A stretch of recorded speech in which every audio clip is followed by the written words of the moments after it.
tardes para ustedes, para todos los participantes del seminario de actas policiales y demás aspectos procesales en materia penal.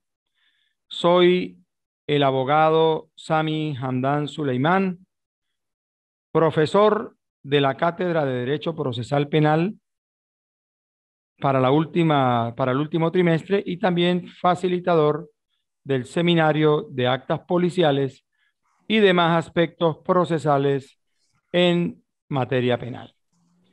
He querido tener este encuentro con ustedes primeramente porque, como bien sabemos, en el aula, en el seminario, ustedes podrán encontrar toda la información base del seminario en cada módulo.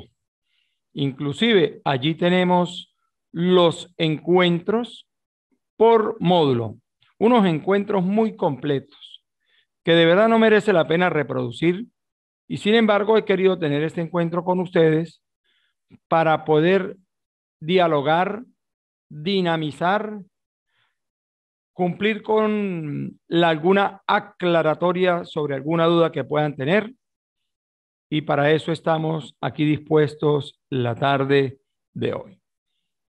Actualmente están cursando el segundo módulo que tiene fijada una actividad.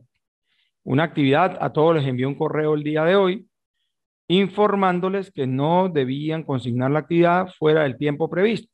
Lo ideal es que se cumplan con las obligaciones fijadas en cada tiempo para poder culminar todos de manera similar el seminario de actas policiales. La unidad 1 tiene que ver con el debido proceso, el fundamento constitucional del proceso, el bloque de convencionalidad suscrito y ratificado por Venezuela y la base legal de la actuación policial. Ese es el primer módulo del seminario de actas policiales y demás aspectos procesales en materia penal. El debido proceso lo encontramos desde el punto de vista constitucional en el artículo 49 de nuestra Carta Fundamental. ¿Qué nos dice el artículo 49? El debido proceso se aplicará a todas las actuaciones judiciales y administrativas. Y de ahí en adelante sale una retahíla de garantías para el ejercicio de los derechos, como es la defensa y la asistencia jurídica, señalándolos como derechos inviolables en todo estado y grado de la investigación y el proceso, el derecho que tiene el justiciable a ser notificado de los cargos por los cuales se le investiga, conocer cuál es el delito que le está siendo atribuido, acceder a las pruebas y disponer del medio de los medios y tiempos para asumir su defensa. Entonces, fíjense que aquí tenemos acceder a las pruebas. El acceso a la prueba no estaba antes fijado de manera literal en la Constitución del año 1961.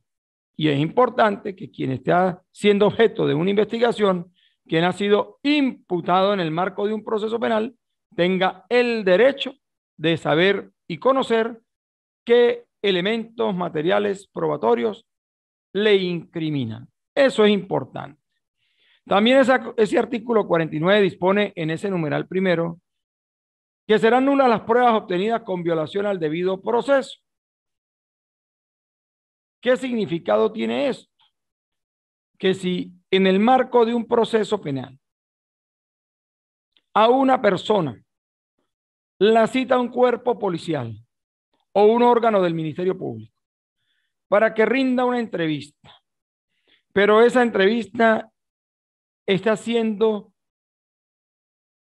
relatada o tenida con motivo de un acto de coacción, de amenaza, de daño para el testigo, pues simplemente se trata de un acto de investigación influido de nulidad, influenciado de nulidad. Y en consecuencia, mal podría un juez, en el ejercicio de la jurisdicción constitucional, poder valorar ese tipo de pruebas obtenidas con violación al debido proceso. Seguimos avanzando. El artículo 257 de la Constitución venezolana dispone que el proceso constituye un instrumento fundamental para la realización de la justicia. El significado de eso es que no puede alcanzarse el valor supremo de la justicia en el ámbito de un proceso civil, penal, administrativo, agrario, laboral, en fin, de cualquier naturaleza, si no se produce en el contexto de un proceso judicial creado por la ley venezolana. No pueden juzgar los tribunales ad hoc, ni la creación de tribunales especiales fuera de la creación propia que genera la dirección ejecutiva de la magistratura y que no forme parte del Tribunal Supremo de Justicia. Entonces, debemos entender que fuera del proceso penal no se alcanza la justicia en el ámbito del proceso penal. No podemos hablar de la justicia paralela en el contexto de un proceso penal de garantías como el venezolano.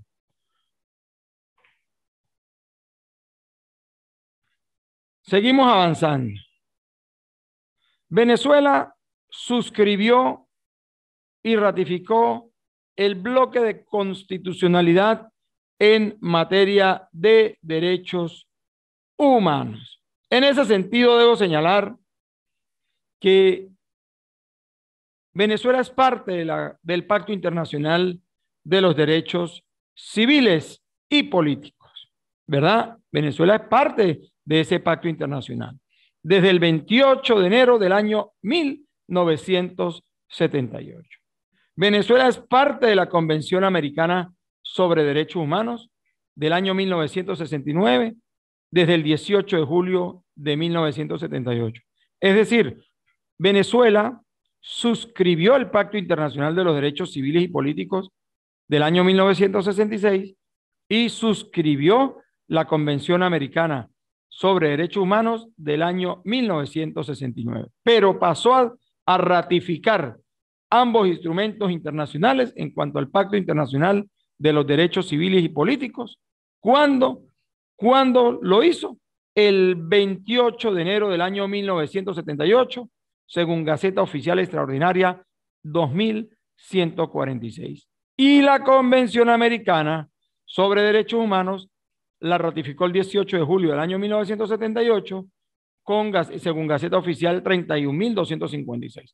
Esas dos gacetas son ley aprobatoria en nuestro país y en consecuencia son ese Pacto Internacional de los Derechos Civiles y Políticos y la Convención Americana sobre Derechos Humanos parte extensiva de nuestra Constitución por mandato expreso del artículo 23 que consagra el principio pro homine y que voy a proceder a leer de la misma Constitución. Si ustedes tienen la Constitución allá, por favor traten de revisarla, vayan leyendo el artículo 23, yo le voy a proceder a dar lectura desde aquí, vayan siguiendo la lectura. Los tratados, pactos y convenciones relativos a derechos humanos suscritos y ratificados por Venezuela tienen jerarquía constitucional y prevalecen en el orden interno en la medida en que contengan normas sobre su goce y ejercicio más favorables a las establecidas en esta Constitución y en las leyes de la República, y son de aplicación inmediata y directa por los tribunales y demás órganos del poder público. ¿Qué nos señala el constitucionalista aquí, o la misma Constitución? Que el Pacto Internacional de los Derechos Civiles y Políticos, que la Convención Americana sobre Derechos Humanos, ratificadas por nuestro país y mediante ley aprobatoria, son parte extensiva de la Constitución Patria. ¿Qué significa eso? Significa que si yo les pregunto a ustedes dónde irían ese par de instrumentos internacionales, debería ir detrás, pegadito a nuestra Constitución, al ser parte extensiva por mandato expreso del 23 constitucional. pero en mejor derecho aplicable es que se va a utilizar. Si, por ejemplo, el Pacto Internacional de los Derechos Civiles y Políticos regula de mejor manera el tema del derecho humano a la libertad, pues el juez de manera directa puede aplicar el pacto internacional al tener un mejor tratamiento que el fijado en nuestra propia Constitución.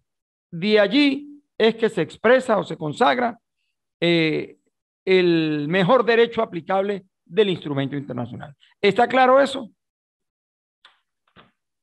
Sí, perfecto. Seguimos avanzando.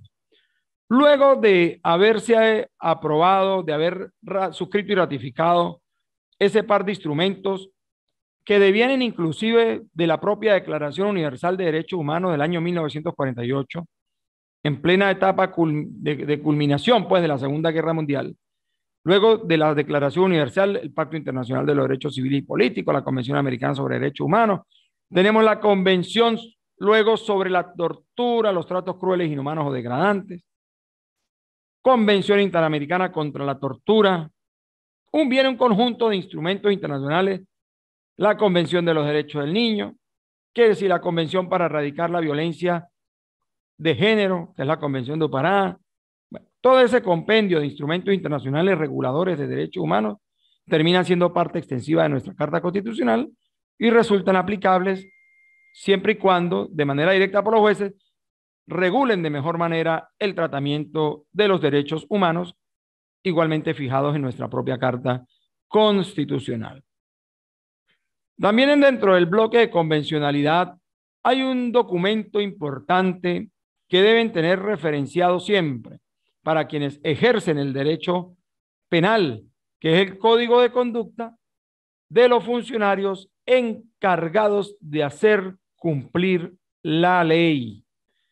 Ese fue adoptado en la Asamblea General de Naciones Unidas en su resolución 34/169 el 17 de diciembre del año 1979. Ese instrumento enuncia o señala que los funcionarios encargados de hacer cumplir la ley cumplirán en todo momento los deberes que les impone la ley, sirviendo a su comunidad y protegiendo a todas las personas contra actos ilegales en consonancia con el alto grado de responsabilidad exigido por su propia profesión. Ese código de ética que estoy señalando, ese código de conducta de funcionarios encargados de hacer cumplir la ley, aplica no solamente para funcionarios policiales, sino para cualquier funcionario al servicio del Estado que esté obligado en el marco de sus atribuciones a que la ley se cumpla. Tenemos también un conjunto, un basamento legal que tiene que ver con la actuación policial y de los funcionarios al servicio del sistema de administración de justicia en el ámbito de la jurisdicción penal. Tenemos la Constitución de la República Bolivariana de Venezuela, el Código Orgánico Procesal Penal, que tuvo una reforma reciente el año pasado, el 17 de septiembre de 2021 tuvo su reforma, y el decreto con rango y valor de fuerza de ley orgánica del Servicio de Policía de Investigación, el Cuerpo de Investigaciones Científicas, Penales y Criminalísticas y el Servicio de Medicina y Ciencias Forenses. Ese es el bloque de instrumentos legales con los que vamos a trabajar prácticamente en este seminario, a los efectos de acreditar la actuación policial y las actas correspondientes que se pueden producir en el contexto de cualquier procedimiento. Eso en cuanto al repaso que le estamos dando al primer módulo. Y con relación, no sé si hasta aquí tengan alguna duda con respecto al módulo 1. He querido repasar el primer módulo para entrar ahorita en un repaso también del módulo 2. ¿Y por qué les digo repaso? Recuerden que las presentaciones, las videoclases o la videoclase de cada módulo están en el aula. Yo les pregunto, ¿ustedes han observado esos videos?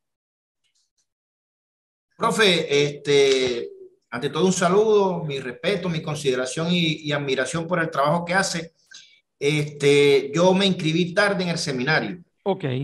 Y hasta ahora pues no he tenido la oportunidad de enviar la primera tarea y ya andamos por la segunda. Sí. Porque no he podido ingresar al aula donde está el módulo. en la universidad me comentaron que era por la parte de posgrado. He intentado y no he podido ingresar todavía. Usted tiene que entrar al aula del IESIP, no de la UNIP, sino del IESIP. No sé si estás entrando a esa. Bueno, yo he intentado con todas y sí, el No, aula virtual, el yo, aula yo con te vi él. hoy te envié un correo a ti, a Garcés. Ajá. ¿Les llegó? Sí, sí, claro, recordando Ustedes están ya la primera matriculados unidad en y el la aula. segunda. Ya ustedes pueden entrar al aula, están matriculados, yo lo Sí, vi. sí, Traten, sí. mire, trate de ingresar usted en el buscador, coloca IESIP en mayúscula. Le va a salir, cuando le salgan las denominaciones IESIP, le va a aparecer abajo un IESIP solo en mayúscula, le va a dar allí, va a salir el portal del IESIP, mete su número de cédula y la clave que le ha generado la institución, si es la misma número de cédula, no sé si es el Sí, mismo. y creo que el compañero Rommel también se Ok, inscribió tarde, yo porque ahorita ambos les digo fuimos en a San ellos, Antonio. de todas maneras las actividades están abiertas. Están abiertas, si llega en un momento determinado a encontrarla cerrada, ustedes se comunican conmigo porque comprendo que han entrado tardíamente al seminario. Sin Sí, embargo, bueno, profe. cuando entren van a poder observar el módulo 1, el video del módulo 1 está en la unidad 1 y van a poder observar el video del módulo 2. El video del módulo 3, que es el módulo más importante para mí de todo el seminario, porque ahí vamos a ver todo ese dossier de actas policiales que existen en el contexto de un proceso penal y están bien explicadas. Ahí van a encontrar el video que tarda, que tiene un tiempo de 1 hora y media, pero es importante que lo vean. ¿Por qué? Porque aquí estamos viendo en este seminario muchas cosas. Mire, estamos viendo derecho procesal penal en este seminario. Estamos repasando derechos humanos. Estamos viendo también derecho constitucional. Estamos hablando del bloque de convencionalidad en materia de derechos humanos. Y más adelante van a ver en las unidades 4, 5 y 6, 4 y 5, cómo vamos a tratar el manejo de la evidencia, la cadena de custodia. O sea, aquí estamos prácticamente paseándonos por lo procesal penal, por lo constitucional, por el derecho, por los derechos humanos, por el bloque de convencionalidad de derechos humanos, en fin, vamos a tratar temas propios de la criminalística y de la investigación que se cumple en el sitio del suceso. Vamos a ver cosas interesantes. Bienvenida, Mayoli. Entonces, Gracias, profe. sí, ya hice una entrada, hace minutos hice una entrada sobre el módulo 1. Ya hice una entradita sobre el módulo 1. ¿Usted sí ha logrado ver los videos del módulo 1 y del módulo 2? Bueno, ahí Sí, está sí. bien explicada la cátedra, cada módulo, pero lo de hoy es un encuentro para dinamizar y poder nosotros aquí aclarar cualquier duda que ustedes puedan tener sobre lo que hayan podido ya estudiar. Entonces, no sé si tú tienes alguna duda en este momento antes de empezar el repaso del módulo 2.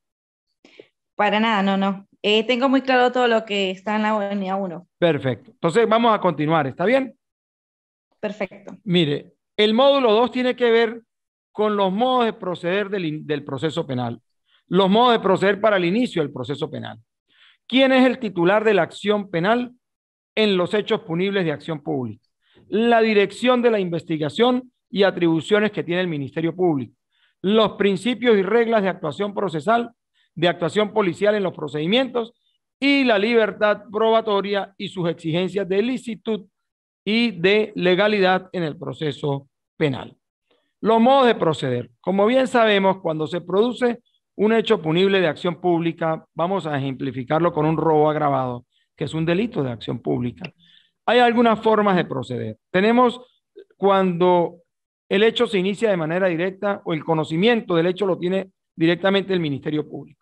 El Ministerio Público, en fundamento del artículo 265 del Código Orgánico Procesal Penal, está en la obligación de iniciar el procedimiento penal en el marco del cumplimiento de las diligencias básicas y aparte de ordenar el inicio de investigación, bien sea a través de actuaciones propias que él pueda cumplir al ser el titular de la acción penal y el director de la investigación, o delegando, en razón a la naturaleza del hecho que se está investigando, delegando en el juez, en el organismo policial correspondiente, las actuaciones de la fase preparatoria o fase de investigación a través de una orden de inicio de investigación que otorga el fiscal conforme al artículo 282 del Código Orgánico Procesal Penal. Es decir, primera forma, cuando el Ministerio Público ha tenido conocimiento de manera directa de la ocurrencia de un hecho punible.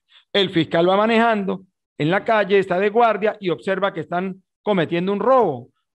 Bueno, a partir de ese momento, él está teniendo conocimiento directo de los hechos y está obligado por el 265 a iniciar el procedimiento correspondiente. También tenemos cuando la investigación es recibida por la policía. La policía va patrullando y de repente tiene conocimiento de que se ha producido un homicidio o un robo. Bueno, en ese contexto, el artículo 266 del Código Orgánico Procesal Penal habilita al funcionario policial para que haga la práctica de las diligencias urgentes y necesarias dentro de las 12 horas siguientes al conocimiento de los hechos. Solo tiene 12 horas para practicar la diligencia urgente y necesaria sin la intervención del fiscal del Ministerio Público ni la dirección de la investigación del fiscal. Sin embargo, yo debo reconocer, yo fui fiscal del Ministerio Público durante 21 años, ¿verdad? Y debo reconocer que yo era, en mis roles de guardia, yo estaba en sintonía absoluta con los organismos. Yo le pedí al funcionario que no esperara que dejara transcurrir las 12 horas, que me llamara antes para articular de mejor manera las actuaciones a practicar. Y también la otra forma es mediante denuncia, cuando la persona acude directamente al órgano fiscal a denunciar o acude al órgano policial a formular la denuncia. Entonces, hay tres formas de iniciación del proceso. Cuando es por conocimiento directo del fiscal del Ministerio Público, por conocimiento directo del órgano policial o cuando las partes, o perdón, el afectado, la persona interesada acude bien sea al Ministerio Público o al órgano policial a formular la correspondiente denuncia. Seguimos avanzando en este reposo. Bueno, en este repaso, perdón. ¿Cuáles son los órganos de investigación penal? El artículo 113 del Código, vayan repasando allá con la norma, los que la tengan, ¿verdad? Son órganos de policía de investigación penal los funcionarios a los cuales la ley acuerde tal carácter. Y todo funcionario que deba cumplir las funciones de investigación que el Código establece. Miren. Por ejemplo, en materia de homicidios, normalmente esos casos los conoce ¿quién? El Cuerpo de Investigaciones Científicas, Penales y Criminalísticas. Por la naturaleza del hecho y tratándose de un cuerpo de investigación técnico-científico, pues corresponde a ellos el conocimiento, ¿verdad? Si se trata de un tema ambiental, el caso correspondería conocerlo ¿a quién? A la Guardia Nacional a través del departamento del área de guardería ambiental.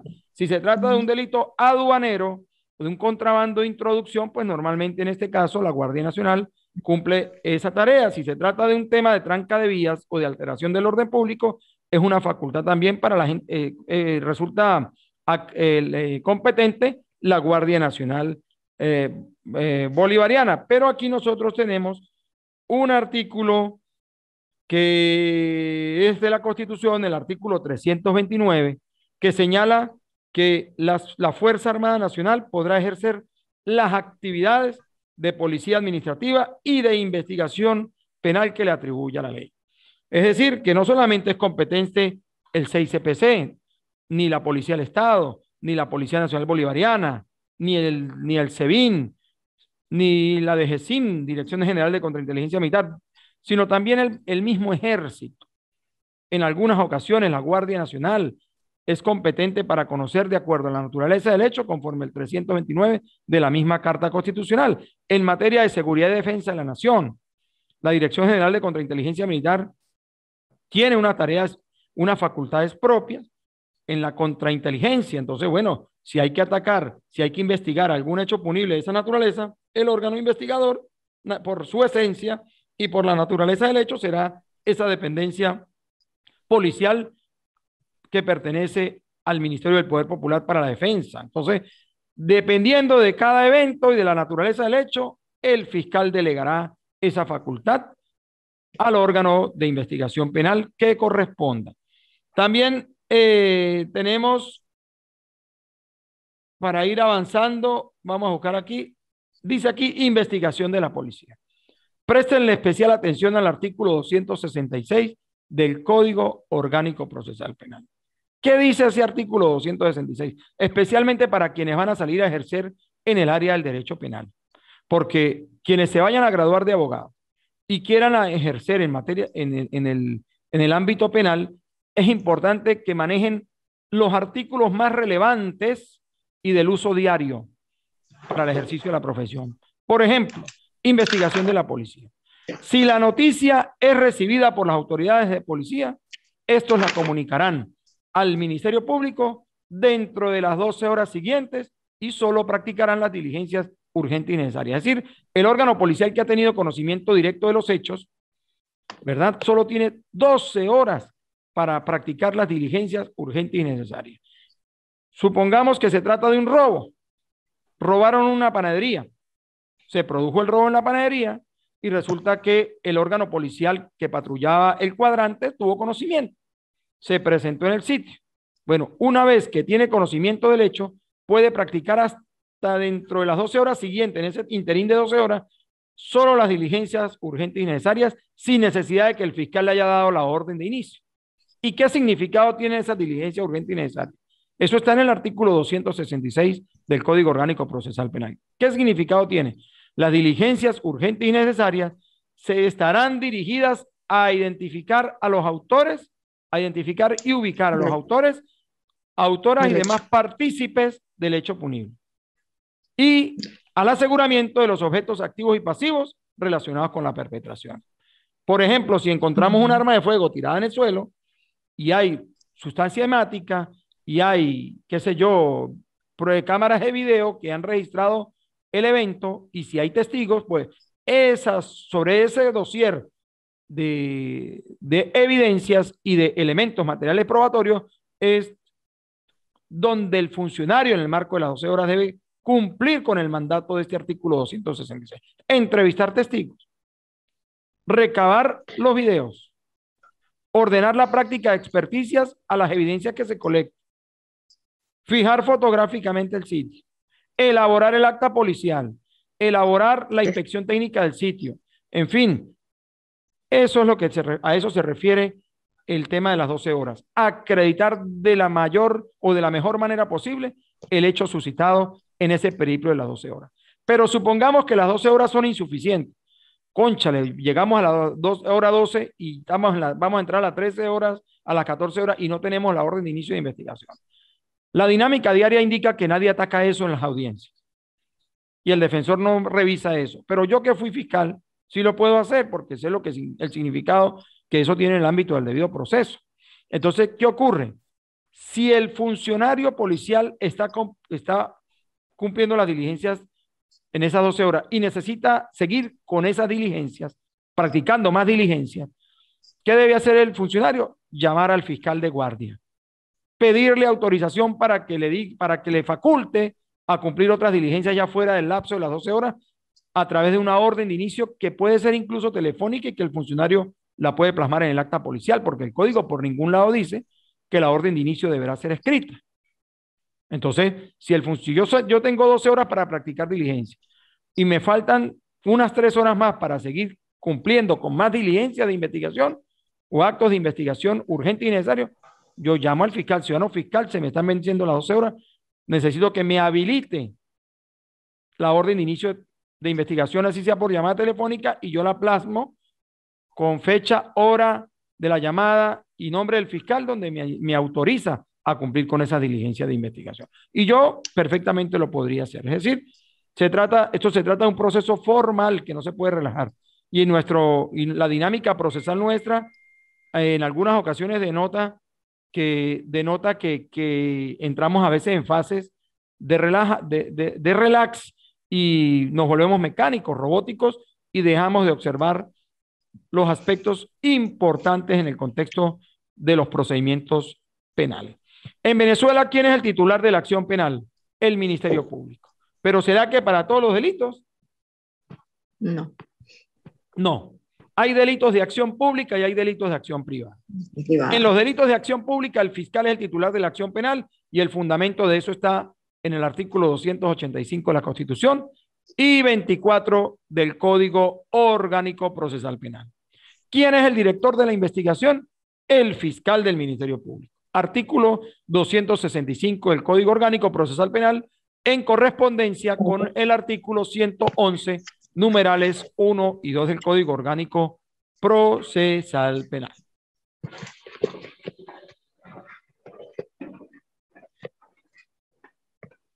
Seguimos avanzando. Hay un artículo muy importante que tiene que ver con los derechos humanos, que es el artículo 119 del Código Orgánico Procesal Penal, que tiene que ver con los principios de actuación para la detención de una persona, y es el uso de la fuerza en caso de necesidad y en proporción a la ejecución de la detención. Si tenemos a una persona de 20 años, delgada, y hay 10 funcionarios que han practicado su aprehensión, ¿será necesario someter a esta persona a golpes? ¿Será necesario maltratarla? No. Si está debidamente intervenida, pues simplemente el uso de la fuerza tiene que ser proporcional. Si el hombre arremete con violencia contra la comisión, bueno, con violencia física, pues la comisión tendrá que actuar de manera acorde, ¿verdad?, con proporcionalidad frente a la ejecución de la conducta de este sujeto que está siendo detenido. No hay que usar armas, salvo que se presente alguna conducta grave que cause riesgo a la vida o a la integridad física tanto de los funcionarios como de las personas que puedan estar en el sitio transitando en el lugar. Están prohibidos los actos de tortura y los tratos crueles, inhumanos o degradantes. Nosotros en Venezuela tenemos la Ley Especial para la Prevención de la Tortura, los tratos crueles, inhumanos y degradantes, que está vigente desde octubre del año 2013.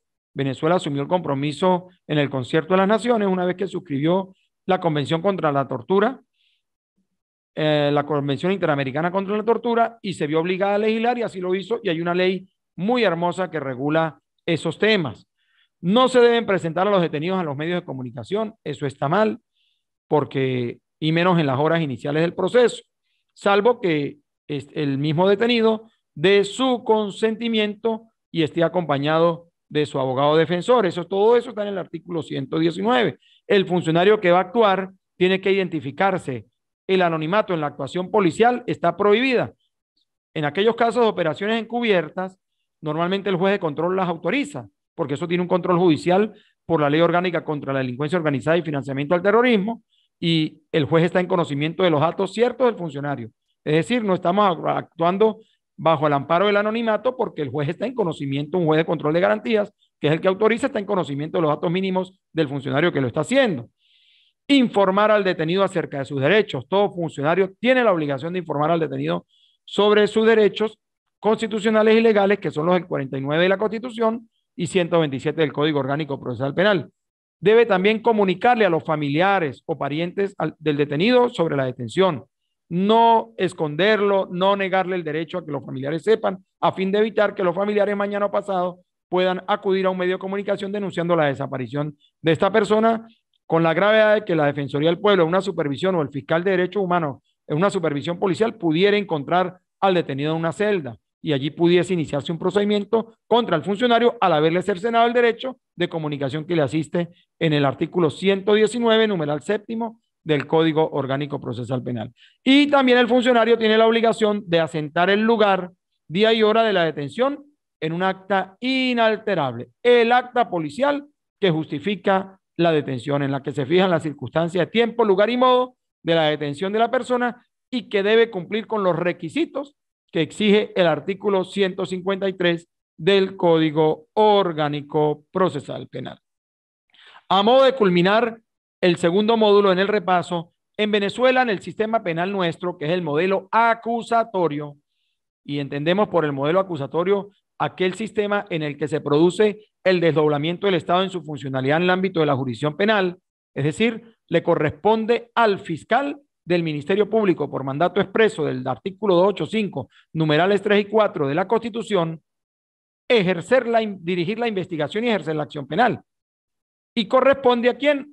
Al Poder Judicial, en fundamento del artículo 49, numeral 4, hacer el acto de juzgamiento, a diferencia del modelo inquisitivo donde el que instruía era el juez y el que juzgaba era el juez. Aquí no, aquí el fiscal investiga, acusa y el juez juzga, son dependencias distintas. El Ministerio Público es parte de la rama es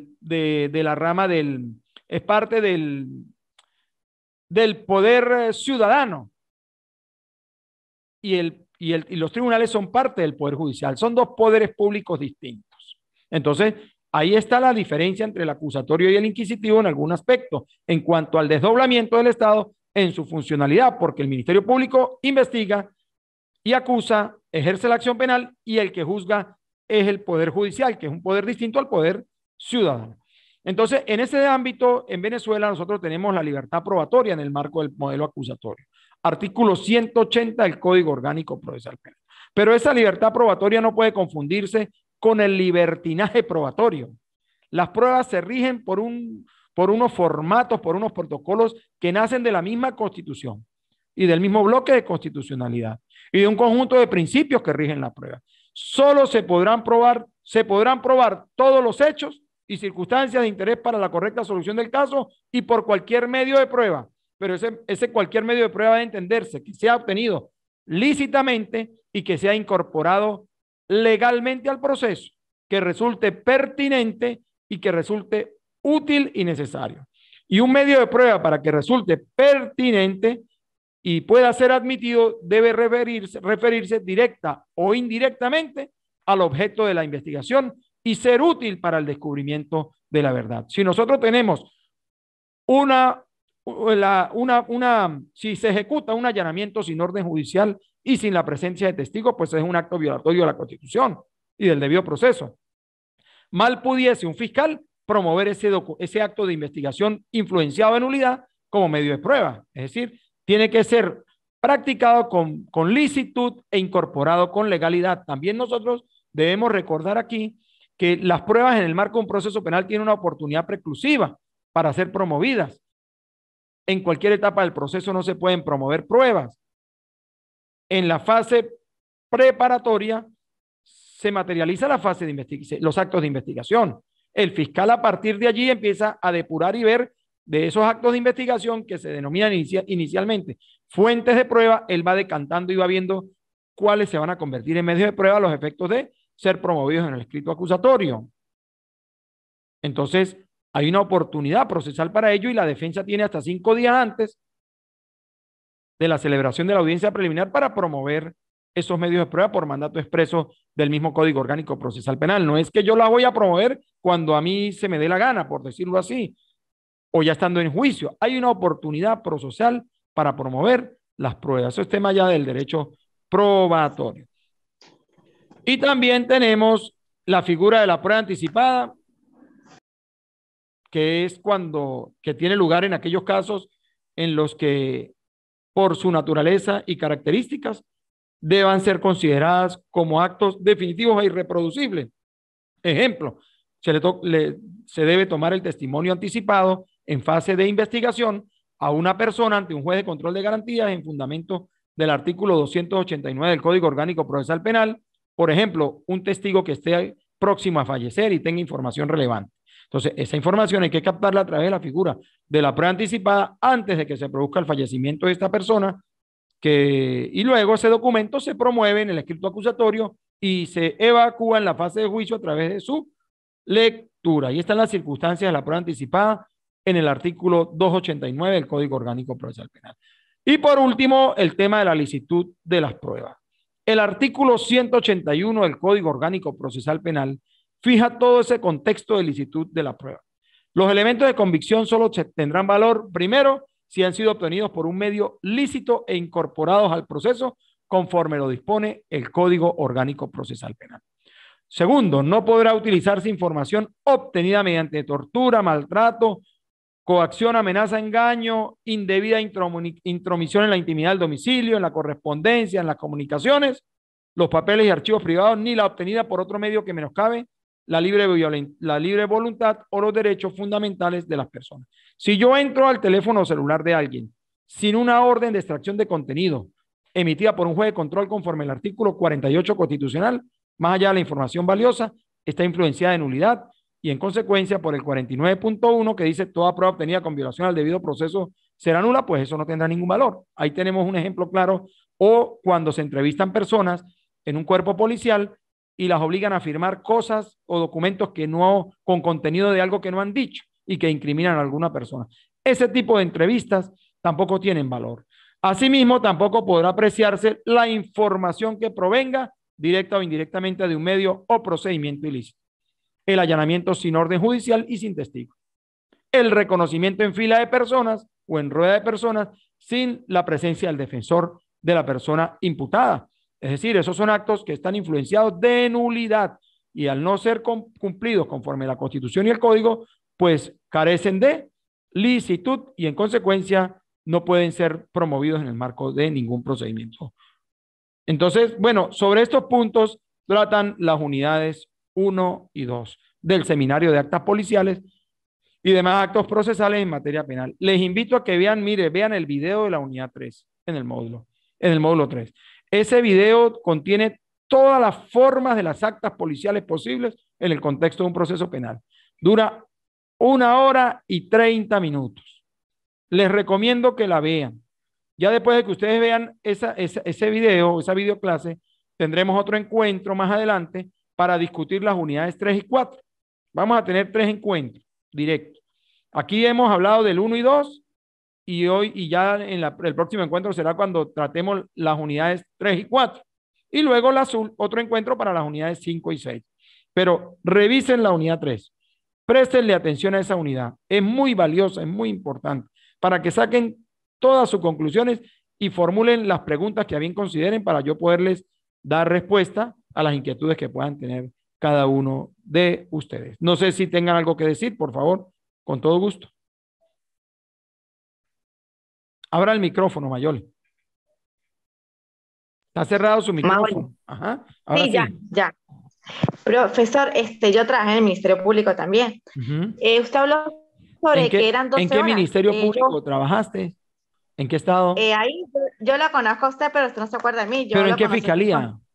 En la tercera, delitos comunes. Bien, sí. Profe, usted habló sobre 12 horas. Yo tenía entendido que eran 48 horas. No, ojo, no podemos confundir las 48 horas constitucionales. Una cosa son 48 horas para la detención de la persona. Una vez detenida la persona, debe ser presentada no más o no después de 48 horas, sino hasta 48 horas ante el Tribunal de Control, ¿verdad? Pero dentro de esas 48 horas, 12 horas tiene el funcionario policial para el cumplimiento de las diligencias urgentes y necesarias y las otras 36 son del fiscal. O sea, las 12 horas son solamente para que el trámite de las actas de las diligencias urgentes y necesarias. O sea, el acta de investigación, hacer la inspección técnica, entrevistar testigos, solicitar la práctica de experticia. 12 más 36 son 48. En esas 12 y 36 están las 48 horas constitucionales. Ok. Profe, disculpe, profe, sería bueno también acotar que en lo que ella hace señalamiento, existe un régimen también diferente con el tema de niños, niñas y adolescentes. Sí. A nivel de son 24 horas que tiene, el fiscal tiene 24 horas para hacer la presentación física, no del niño, del adolescente que sea mayor de 14 años. Mayor de 14 años. Sí, el niño y los niños son inimputables y los adolescentes de menores de 14 años son inimputables también. Pero de 14 años a menos de 18, sí, de más de 14 a menos de 18 son imputables penalmente ante la jurisdicción especializada de responsabilidad penal del adolescente. Allí el tiempo es distinto. Son 24 horas que ofrece la misma ley orgánica para la protección del niño o niña y del adolescente. Buenas tardes, profesor. ¿Cómo está? Un saludo. Garcés, Rommel Garcés. Sí, señor. Sí, señor. En el tema de derechos humanos y hablando sobre... Perdón, no le capté bien. ¿Cómo me decía? La ley de trato... La ley de tratos crueles e inhumanos, de tortura, tratos crueles e inhumanos. Hablando del tema de derechos humanos. Sí. Sí, en este caso la actuación o para levantar este tipo de procedimientos, ¿cómo sería ese inicio? ¿Es en base a una denuncia? Bueno, depende. Depende, hay varias formas. Por ejemplo, si la persona denuncia directamente, por supuesto, pero perfectamente la Fiscalía 20 en materia de derechos humanos, por ejemplo, de Táchira o de cualquier otro estado, en esa rutina de visitas, en ese rol de visitas que hacen los cuerpos policiales, perfectamente, si él detectara alguna violación de derechos humanos, él podría iniciar de manera directa la investigación conforme el artículo 265 del Código Orgánico Procesal Penal, pero inclusive pudiese ser por acción misma de la Defensoría del Pueblo en esas visitas que también hacen. Entonces, de cualquier modo, no necesariamente tiene que ser la denuncia, también pudiese ser a través de la noticia criminal, noticia crimini, o a través de las redes sociales, cuando ha tenido conocimiento de la colectividad a través de la noticia criminal publicada en redes sociales, que hay que ser muy responsables con eso también, en el entendido de que una noticia infundada o un señalamiento infundado en redes sociales pudiese conducir a la comisión del delito de promoción al odio, previsto en la ley contra el odio, artículo 20 de esa ley. O sea, el que va a denunciar esos hechos, pues debería hacerlo con la mayor sensatez y con la mayor responsabilidad posible, ¿no? Sí, esto entendiendo pues precisamente por la noticia de hace unos días de donde el funcionario le colocaba a las esposas a la funcionaria del hospital y todo esto que salió de ahí la sentencia. Sí, sí, es un tema delicado. Para eso es una tarea propia de la Fiscalía con competencia en materia de derechos humanos. Ellos desarrollan su investigación de manera directa, en fundamento del artículo 291 del Código Orgánico, porque ellos están facultados para investigar directamente. Cualquier fiscal puede investigar directamente sin el apoyo policial de considerarlo necesario, ¿no? ¿Ok? Siempre y cuando no requiera practicar actos de investigación o experticias o actuaciones de carácter técnico que no puedan cumplir, ¿ok?